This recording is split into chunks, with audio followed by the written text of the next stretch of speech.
मला ना इथं आल्यावर आहे ना असं वाटते का ऍक्टिंगच करायची आता आपल्याला. ठीक आहे, शूट होणार आहे. ओके, लक्ष द्या, इफेक्टिव्ह नाही. ओके, एनीवे, सो कुछ फिनोमिना है साउंड की, लॉन्जिट्यूडनल वेव्स की, वो अपने को समझना है. उसमें से एक है इको. सुना भी होगा तुमने, ठीक है, रिपीटेशन ऑफ साउंड. अभी लोगों को लगता होगा कि इको सिर्फ एक बार सुनाई देता है, बट ऐसा नहीं है. ठीक है, चल रहे ऐसा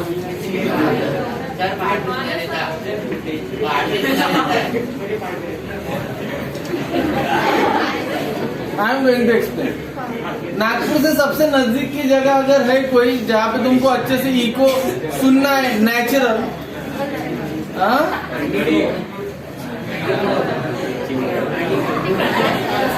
सुनो, चिखलदरा. चिखलदरा में ना एक पॉइंट है जिसका नाम है पंचबोल पॉइंट. ठीक है ना. अभी सुनो मैं क्या बोलता अच्छे से. म्हणतात जर बोलले तर मी थांबून देईल, एक्सप्लेन नाही करणार. डायरेक्ट पुस्तकाच्या 2 लाईन इको बद्दल एक पॅरेग्राफ, त्या 3 महत्वाचे स्टेटमेंट आहे, 3 सांगून मोकळं करें. होता क्या है, उसका क्लाइमेटिकल कंडीशन क्या होना चाहिए और रीजंस क्या है ना, ये बताता. ठीक है, तो ऐसा है कि वहां पे ना एक जगह है जिसका नाम है पंचबोल पॉइंट. अभी वो पंचबोल पॉइंट का अगर तुम ज्योग्राफिकल स्ट्रक्चर देखोगे तो ऐसा है कि एक पहाड़ है, जैसे मैं हूं आया तो ये पहाड़ ऐसा आया बीच में. ठीक है, और ये पहाड़ के बीच में अपन यहाँ पे है और ऐसे तीनों साइड से, चारों साइड से ऐसा पूरा घिरा हुआ आजू बाजू में पहाड़ है. समझ में आएगा. ये आजू बाजू के पहाड़ों के बीच में ये बीच एक पहाड़ ऐसा सामने आया थोड़ा सा. Getting my point. ठीक है, अभी वहां पे है ना, तुम अगर नॉर्मली चिखलदरा कब जाते लोग, बारिश के टाइम पे, ठंडी के टाइम पे. ओके, ये टाइम पे अगर तुम जाओगे तो जिंदगी में तुमको आवाज नहीं सुनने को मिलेगा, क्योंकि एटमॉस्फेयर में डेंसिटी है, वाटर मॉइस्चर है, ह्यूमिडिटी है वहां पे, है ना. तो उसके वजह से क्या है, वेलोसिटी ऑफ साउंड अफेक्ट होता है. जितना रेयर और खुला मीडियम होगा, जितना ओपन तो ही हो, बट जितना रेयर है, टेम्परेचर जितना ज्यादा रहेगा उतना अच्छा रहेगा. ठीक है, और जगह छोटी नहीं है, बहुत बड़ा एरिया है. यानी समझ लो तुम यहाँ पे खड़े हो तो सामने वाला पहाड़ यहाँ से टुकड़ों जी पुतला है ना, इतना डिस्टेंस है, इतना डबल डिस्टेंस पे सामने का पहाड़ है. ऐसे इतने डिस्टेंस पे पूरे पहाड़ है. Getting my point. इतना तो अगर तुम अकेले चिल्लाओगे आणि त्या आधी पोरी जर ओरडल्या तर जिंदगीत आवाज नाही ऐकणार, कारण त्याच्या आवाजाचं काय तीव्रता जास्त आहे, लाउडनेस कम है. अपने को ना लाउड साउंड, क्या ना लाउड साउंड. तो अगर एक जन बोला ना तो आवाज, अगर उसके आवाज में दम होगा, जैसे वो मिलिट्री वाला होगा या एनसीसी कैडेट होगा या परेड में भी जो सबसे सामने रहता होगा, जिसका आवाज एकदम लाउड रहता, ऐसा आदमी अगर है और वो साउंड प्रोड्यूस कर रहा है वहां पे, तो उसके साउंड का इको सुनाई दे सकता है. नहीं तो उसको इको सुनने के लिए क्या करना पड़ता, 3-4 दोस्त जो अपने ना वहां पे खड़े रहना पड़ता, और एक साथ कुछ भी जो भी साउंड तुमको प्रोड्यूस करना है, किसी का नाम लेना है, वो यू हैव टू स्पीक. और वो आवाज ना तुमको वहां पे वो पॉइंट पे 5 बार सुनाई देता है. इसका मीनिंग ये नहीं इसकी वजह से उसका नाम पंचबोल बोला, वो तो रीजन है क्योंकि उसके पीछे का और बाकी साइंस लोगों को पता ही नहीं. वो आज 5 नहीं, 5 से ज्यादा बार भी सुनाई दे सकता है या 5 से कम बार भी सुनाई दे सकता है, क्योंकि अपना ईयर कितना साउंड सुन सकता है ना, उसके ऊपर डिपेंड करता है. एंड अगर कुत्ता है, तुमची गोष्ट कुत्र्याची करता, वो है ना, उसका इयरिंग पावर बहुत ज्यादा है अपने से, तो definitely he can receive more reflection. उसको ज्यादा आवाज सुनाई देगा 5 से ज्यादा, क्योंकि अगर साउंड का इंटेंसिटी, लाउडनेस, फ्रीक्वेंसी लो हो गया तो यू कांट हियर, तुम सुन नहीं सकते. तो नॉर्मली ऐसा देखा गया है कि वो साउंड वहां पे 5 बार सुनाई देता. अगर लाउडनेस है तुम्हारे आवाज में तो वो 5 बार, फिर उसके बाद ना पहला आवाज जैसे बोला कुछ तुमने, किसी का नाम लिया, तो पहले बार वो आवाज ज्यादा बड़ा सुनाई देता, फिर थोड़ा कम, फिर थोड़ा कम, फिर थोड़ा कम, फिर थोड़ा कम, फिर उसके बाद भी वो रिपीट होते रहता है, but come come come come intensity से फिर वो श्रिंक हो जाता है, खत्म हो जाता है। Getting my point? बट 5 बार वो अच्छे से लाउडली सुनाई देता है। कब? जब एटमोस्फियर रेयरर है तब, डेंस ह्यूमिड मॉइस्चर टेम्परेचर पे वो फिनोमिना तुम देख नहीं सकते या सुन नहीं सकते। दिखेगा क्या? सुन नहीं सकते। Getting my point? ठीक है। तो मऊदा की ट्रिप गई थी हमारी, वहां पे इंजीनियरिंग कॉलेज के लड़के लेके गया था। तो वो टाइम पे है ना, वो पॉइंट पे गेले, मग ते एक पोट्टे सर्वांचे ढोरासारखे घेऊन राहिले, मग तो आवाजाचा पूर्ण तिथं चाओस झाला, गोंधळ, फिर वो साउंड नहीं था, वो नॉइज बन गया। What is noise? Irritating sound, ठीक है ना। टेक्निकल लैंग्वेज में बोलूं तो नॉट पीरियोडिक। म्यूजिक है, संगीत है, हारमोनियम है, पियानो है, जो भी है इंस्ट्रूमेंट है, इनका वाइब्रेशन पीरियोडिक होता है। पीरियोडिक होने के कारण अपने को अच्छा सुनाई देता है। अगर वो कुछ भी तुम बजाओ वहां पे तो नॉइज क्रिएट होता है, मीन्स वो साउंड पीरियोडिक नहीं है। मोबाईल आहे का तिकडे खाली मागं पाटील? नाही ना, तुटन बेटा तो, म्हणजे तो जप्त नाही होणार ना, तिकडे जाणार फक्त असा तुटल। कारण आपल्या थोड्याशा शिक्षा वेगळ्या प्रकारच्या आहे। बात समझ में आई क्या? क्या बोला मैं? तो फिर इनको फिर वो बात समझाने के लिए मैंने 5 बुलंद आवाज वाले लड़के खड़े किए। मैंने बोला किसका नाम है ले लो, ठीक है, डिसाइड कर लो, और फिर उनको इंस्ट्रक्शन दिया 1 2 3 भूको, हाँ बोला। फिर उसके बाद वो आवाज आया जो कि 5 बार रिपीट हुआ, दैट्स व्हाई। और वो जगह इसलिए भी अच्छे से मुझे याद है, और इंसिडेंट त्याने का बंदर ने का पोरील मारली ती गणपतीत, ठीक है, दैट्स व्हाई। कसं राहते, ज्यावेळेस आपण ट्रिपला जातो ना, ट्रिप वगैरे काही, तर एक ग्रुप असा राहते किंवा काही पुरी अशात आहे, don't be take seriously and personally, ठीक आहे, काही आगाऊ लोक राहतात, ठीक आहे। तुम्हाला काय माहिती, मी तो इन्सिडेंट सांगत आहो। मी पहिलेच सांगितलं की पहा, तुमचा जो ज्याही काही महत्वाच्या वस्तू असेल, बॅग हे ते तुम्ही, तर त्या आपल्या गाडीमध्ये बंद करून त्याचे विंडो क्लोज करून पॅक करून लावून द्या, ठीक आहे, आणि ठेवा। बाकी तुम्ही आपल्या मोकळ्या हाताने जे काही एन्जॉयमेंट करायचं ते करा। पण कसं आहे, काही काही आगाऊ लोक राहते ना, नाही ऐकत, ते पर्स असेल तिची, ठीक आहे, आणि काहीतरी ते खास घेतलं असं, तुम्ही पहिलेच म्हणून लोक देऊन द्या, नाही तर फेकून द्या। हा, तो बंदर आला आणि सर्वात मागा मी सांगून नाही राहिलो तर कळपाने राहा, समज ना, ग्रुप में रहो, अलग अलग मग बघू, ठीक आहे। त्यातले 2-4 जण वेगळे वेगळे वेगळे वेगळे चालू, तर ते एक वेगळे वेगळे वेगळे चल आला बंदर तिकडून, तू मागून राहिला खाल, द्यायला पाहिजे का? नाही नाही नाही नाही, मी घेतलं मी घेतलं मी घेतलं, ठीक आहे। तर बंदरनं हात पकडा, गप्प पकडली, बॅगही गेली, खायची वस्तूही गेली, ठीक आहे। आणि त्या बंदराचा जो नख आहे ना, तो घाला असा पडला का, आम्हाला ते टिटॅनिक इंजेक्शन साठी ते राहिली ट्रीप, आणि पहिले सरकारी हॉस्पिटल पाहायला लागलं, कारण ते शाळेची आपलं कॉलेजची ट्रीप होती ना, तर तुम्हाला काही कमी जास्त झालं काही तर त्याची जिम्मेदारी बनते ते कॉलेजवर। तर म्हणजे ट्रिपने नाही, नॉट अ इझी टास्क, खूप साऱ्या रिस्पॉन्सिबिलिटीज, खूप साऱ्या गोष्टी येते त्याच्या मागं। आपण एन्जॉयमेंट करून तर निघून जातो, पण जो अरेंज करतो ना त्याच्या मागे किती फटाके राहते ते फक्त त्यालाच माहित राहते। कोणाला कमी जास्त झालं ना तर आन्सरेबल फक्त तोच पर्सन राहते, ठीक आहे। Anyway, come to topic. तर इकोची गोष्ट चालू होती आपली। तर इको आहे ना, रिपिटेशन ऑफ साऊंड होते, पण कधी हे नव्हतं रिपिटेशन ऑफ साऊंड मध्ये काय एकदा दोनदा तीनदा चारदा साऊंड रिपीट होत राहते, साऊंड रिपीट होत राहते, पण त्याच्यासाठी कंडिशन अशी आहे का त्याची इंटेन्सिटी, फ्रिक्वेन्सी अँड लाऊडनेस हळूहळू हळू कम होते। म्हणजे साऊंड वेव्ह जर आहे ना, जर आता मी हे ट्रान्सवर्स वेव्स काढतो, कारण लॉन्जिट्युडनल वेव्स लाईन्स सारखे राहते ना.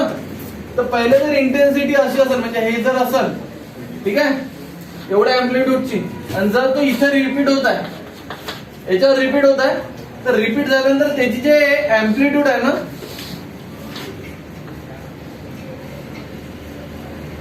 कमी झाली. त्यानंतर दुसरी रिपिटेशन जर असेल ना, तर अँप्लिट्यूड अजून कमी होईल. त्यानंतर पुन्हा रिपीट झाली, पुन्हा कमी. त्यानंतर पुन्हा रिपीट झाली, खत्म. कुछ इस तरीके से वो प्रोड्यूस होता है और होता है.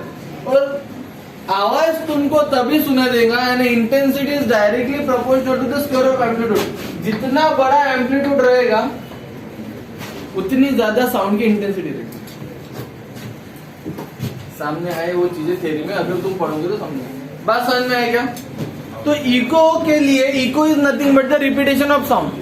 और इको प्रोड्यूस होने के लिए मिनिमम है ना 17 से 17.5 मीटर इतना डिस्टेंस होना. 1 मीटर मीन 100 सेंटीमीटर, ठीक है. तो लगभग 1700 से 1750, 1750 सेंटीमीटर. 1 सेंटीमीटर इतना रहता, पता है ना, 10 mm. तो लगभग 17 मीटर के ऊपर होना तो इको प्रोड्यूस होता है. 17 मीटर के नीचे अगर स्पेस है तो नहीं होता. और सेकंड इंपॉर्टेंट चीज, वहां पे एब्जॉर्बिंग मटेरियल नहीं होना, साउंड एब्जॉर्बिंग मटेरियल नहीं होना. अभी यहाँ पे अगर तुम देखोगे, फॉर एग्जांपल ये जहां पे मैं खड़ा हूँ वॉल, वहां तक का डिस्टेंस अगर 17 मीटर, तो ऑब्वियस है तुम लोगों को यहाँ पे मेरा आवाज डबल सुनाई देने को ना, बट नहीं देता. क्यों? क्योंकि तुम लोग हो यहाँ पे, तुम्हारे बाल है, तुम्हारे कपड़े है, डेस्क है, बेंच है, बहुत सारी चीजें यहाँ पे साउंड, जिसके ऊपर साउंड जाके टकरा रही है इन बिटवीन. ऐसा है कि इन बिटवीन कुछ भी नहीं है. अरे इन बिटवीन कुछ भी नहीं, ऐसा है क्या? इन बिटवीन तुम हो, डेस्क है, बेंच है, कपड़े है, बैग्स है, बहुत सारी चीजें. तो होता ये है कि साउंड वो पहले डायरेक्ट जाके उसको टकरा रही है, नो कि डायरेक्ट वॉल पे जा रही है. Getting my point? तो for a production of echo the space is empty and the atmosphere is rarer, must be there. Getting my point? ये पहली बात. अगर तुम सिनेमा हॉल देखते होंगे, या देखा होगा, गेले तो समझना नहीं गेले, हाँ कुटी भी, ठीक है. अगर तुम सिनेमा हॉल देखते होंगे तो उसका जो एकदम बैक साइड है, एकदम पीछे वाला सीट, और एकदम उसका दीवार, वो दीवार कभी भी तुम्हारा सीमेंट कांक्रीट की दीवार जैसा प्लेन नहीं रहता. It is always having the pores और इरेगुलर वुडन लाइक, या फोम लाइक, और थर्माकोल लाइक स्ट्रक्चर. क्यों? क्योंकि वो साउंड एब्जॉर्बिंग है, साउंड एब्जॉर्बिंग, ठीक है. अभी क्या होता है, अगर एक आध ऑफिस तुम डिजाइन कर रहे हो, ठीक है, या कॉल सेंटर का काम है तुम्हारे पास, कॉल सेंटर डिजाइन करना है, ऑब्वियस है कॉल सेंटर में तुम यहाँ पे बात करोगे, दूसरा तुम्हारे बाजू में बात करेगा. अभी तुम उनको घर पे तो काम नहीं करवा सकते ना, ऑफिस इतना बड़ा कर सकते, एक रूम में रहेगा, एक दूसरे रूम में, एक तीसरा. वहां पे अगर 1,500 कॉल सेंटर पे कॉल करने वाले होंगे तो 1,500 रूम थोड़ी बनेंगे. तो जो बीच में है ना पार्टीशन बनते हैं, तो पार्टीशन बनाते समय वहां पे जो मटेरियल डाला जाता है ना, वो साउंड एब्जॉर्बिंग डाला जाता है, ऑकोस्टिक मटेरियल बोलते हैं, ठीक है. तो अगर तुम वहां पे बात करोगे ना, तो वो आवाज दूसरे रूम में नहीं जाती. Getting my point? So echo produce होने के लिए सबसे इंपॉर्टेंट चीज है कि एटमॉस्फेयर रेयर होना, दूसरा 70 to 17.5 मीटर के बीच में का जगह होना, इन बिटवीन कोई ऑब्स्ट्रैकल नहीं, साउंड एब्जॉर्बिंग मटेरियल नहीं होना, तो इको प्रोड्यूस होता नहीं तो नहीं. Getting my point? क्लियर है? पक्का? See the book, page number 149 है. सो 149 पेज नंबर पे, and echo is the repetition of the original sound because of reflection from some rigid surface at a distance from the source of sound. If we shout in a hilly region we are likely to be hear echo, ठीक है। वो Kashmir side में बहुत सुनने को मिल सकता है, but क्या है प्रॉब्लम, वहां पे एटमॉस्फेयर में इतना मॉइस्चर है, बर्फ ही बर्फ है ना, और धूप, वहां की भी धूप सहन नहीं होती। श्रीनगर नहीं, जम्मू इधर यानी कश्मीर के पहले, कश्मीर से लगभग 350 किलोमीटर पहले अपने इधर जैसे धूप है, दुकान भी इतना चिड़चिड़ होता है ना, और वो भी एरिया हिली है, तो वहां पे तुमको इको मिल सकता है। पठानकोट वगैरह एरिया जो है ना, पठानकोट बोलो या पटनीताल वगैरह एक जगह है, ठीक है, वो एरिया। फिर उधर जाऊंगे तो ठंडी बढ़ती जाती है, जैसे जैसे ऊपर जाऊंगे और ठंडी बढ़ जाएगा, जितना ऊपर जाऊंगे उतना ठंडी बढ़ती। वहां पे तुमको इको नहीं सुनाई देगा, इधर इको सुनाई देता है, और मस्त इको सुनाई देता है। क्या होता है, ऐसा अपना गाड़ी ऊपर से जाता है ना, और रोड के नीचे में उनकी खेती रहती है, ऐसा नदी बह रहा है वहां से साइड से, उसके बाजू में खेती है, तो यहाँ वो हिल के ऊपर से चिल्लाता, उनके घर है ना हिल के ऊपर, समझा, ऐसे हिल के ऊपर घर है हाइट पे, फिर वो अपने घर से आवाज देता उसको, तो उसका आवाज बराबर खेत में आता। No need of telephone and all, atmosphere वैसे बना है वहां का, समझा, बताऊंगा कभी एक बार। अभी मेरे को रियलाइज हुआ वो चीज कि वहां पे ऐसे आवाज क्यों आते थे, वहां का वेदर ऐसा ना, इसलिए वहां के आवाज भी ऐसे है कि वो प्लीजेंट है। नेचुरल इको मिल रहा है यार तुमको कहीं पे भी, नेचुरल साउंड ऑफ विंड है, साउंड ऑफ रिवर है, समझ में क्या, क्लाइमेट इतना क्लीन है, no dust, no pollution, healthy atmosphere, these are the things. Actually है ना, हम जगह छोड़ के जाते हैं ना दूसरी जगह, तो सबसे इंपॉर्टेंट बात पता है क्या, वहां पे अच्छा क्यों लगता है, अच्छा फ्रेश क्यों फील होता है, क्योंकि वहां का एटमोस्फियर नेचुरल फ्रेश है। तुम अपने घर में रात को उठो सवेरे सोने के बाद, और तुम वही है ना कभी खेत में या जंगल में या फार्म हाउस पे या रिसोर्ट पे जाओ, और वहां पे रात को सोने का सवेरे उठो, you feel much more fresh, और तुम्हारे को ना थकान जैसी नींद नहीं लगेगी, क्योंकि तुमने रात भर है ना फ्रेश ऑक्सीजन लिया, और वहां पे फ्रेश ऑक्सीजन चल रहा है। बस तुम्हारा फार्म हाउस रोड या हाईवे के एकदम नजदीक में ना, थोड़ा वहां से 1-2 किलोमीटर अंदर हो, या खेत है या जंगल है या रिसोर्ट है, वो जितना अंदर रहेंगे ना मेन हाईवे से, उतना फ्रेश, उतना कूल, उतना चिल लगेगा वहां। एक्चुअली वेदर ये सारी चीजें करती है, जगह नहीं करती है, और माइंड एक्चुअली वही मोड में रहता है, I am going to relax there.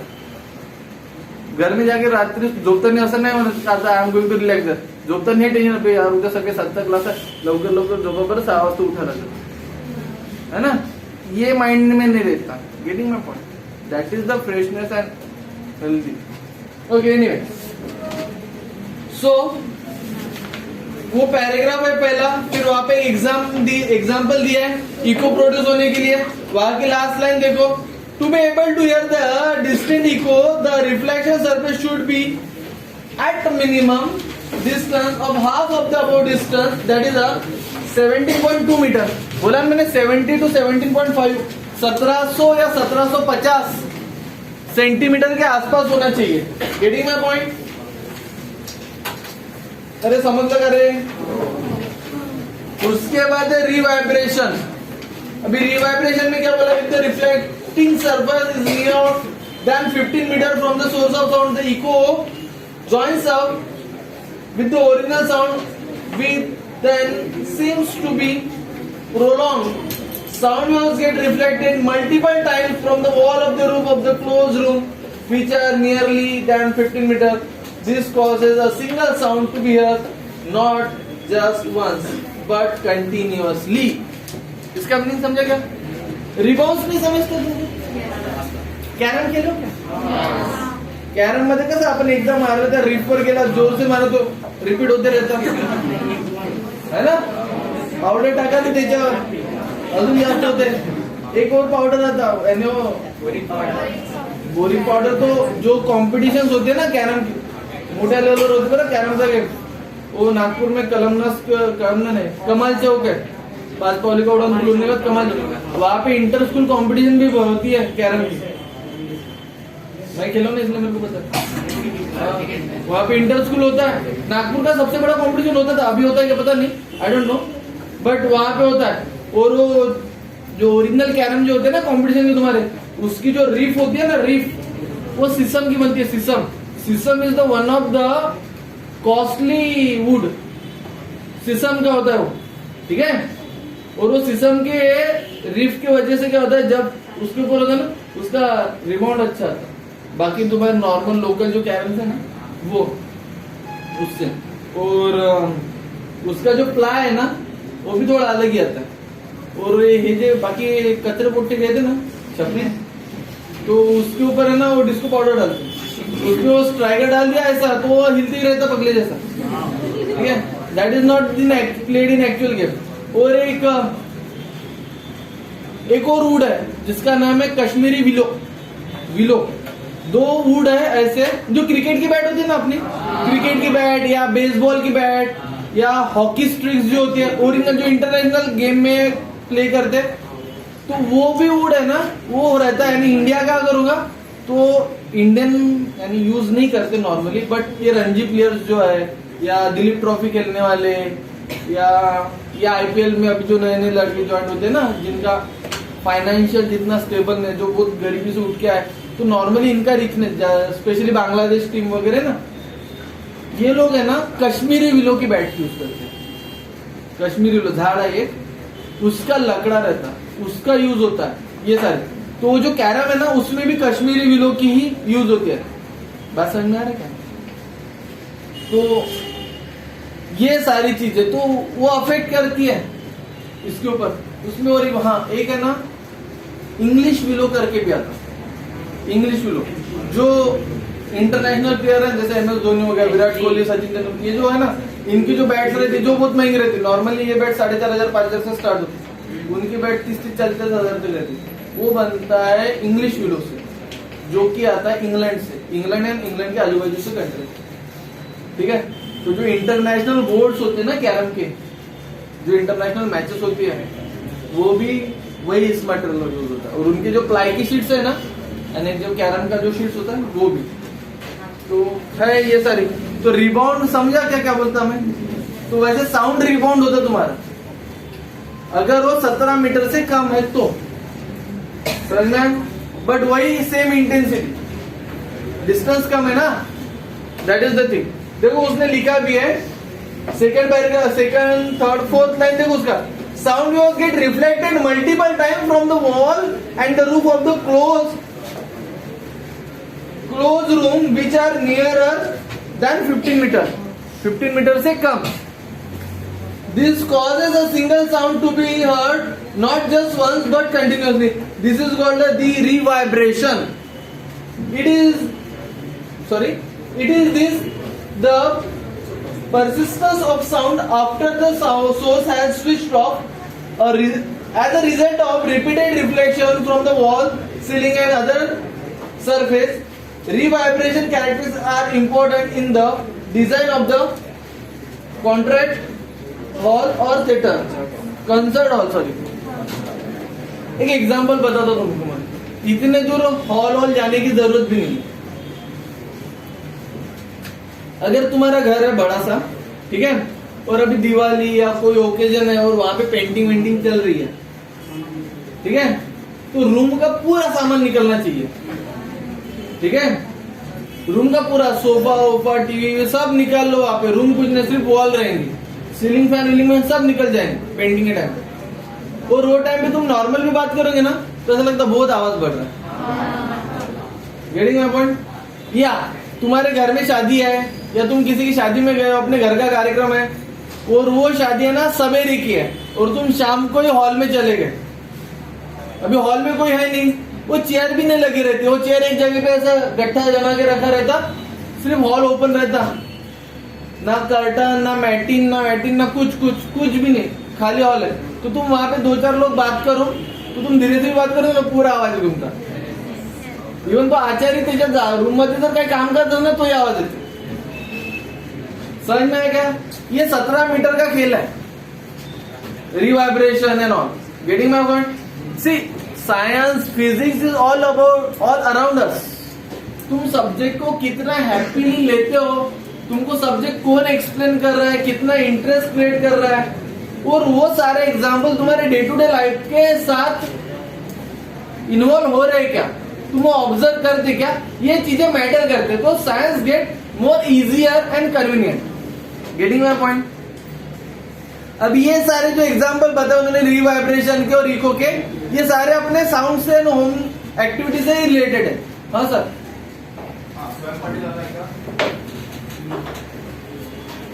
आशीष राव, आपका उपाध्याय,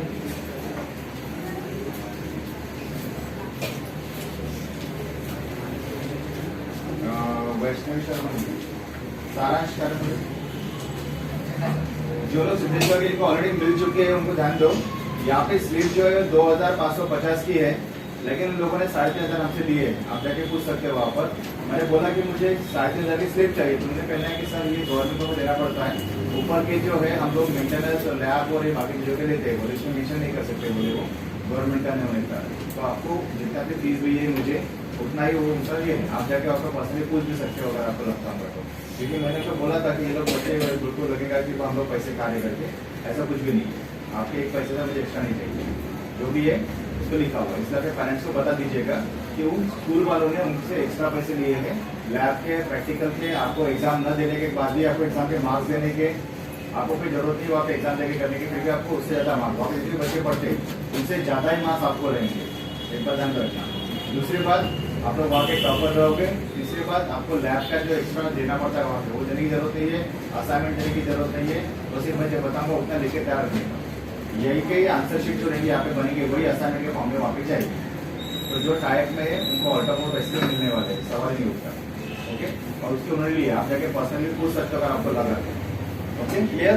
लेकिन वहाँ के टीचर लोगों को, हम लोगों का ग्रुप बन रहा है, तो स्कूल का ग्रुप जब बन रहा है तो उस लोगों में वहाँ पे स्पेशल टीचर्स को कुछ नहीं बोलना, वहाँ पे जाके मुझे ये चाहिए वो चाहिए, जो भी बोलना है मुझे बोलना है, बोनाफाइड से लेकर सब कुछ। क्योंकि हम लोग टाइप में कैसा होता है कि कोई जाता नहीं कॉलेज, वो कॉलेज में क्लास वाले सब कुछ करवा कर लेते हैं। तो आप बाकी जो टाइप में नहीं होते उनको कॉलेज जाना पड़ता है, उनको प्रेशर रहता है कि ये करवा के दे, वो करवा के दे, गाली सुनना पड़ता है। आपको उसमें से कुछ भी नहीं देगा।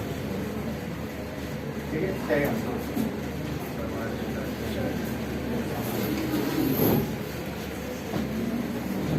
एक ईमेल आईडी सब लोग बना के रखिएगा, एक नया वाला ईमेल आईडी आपका, वो यहाँ पे जो ऐप देने वाले आपको अगले महीने में उससे काम में आएगा।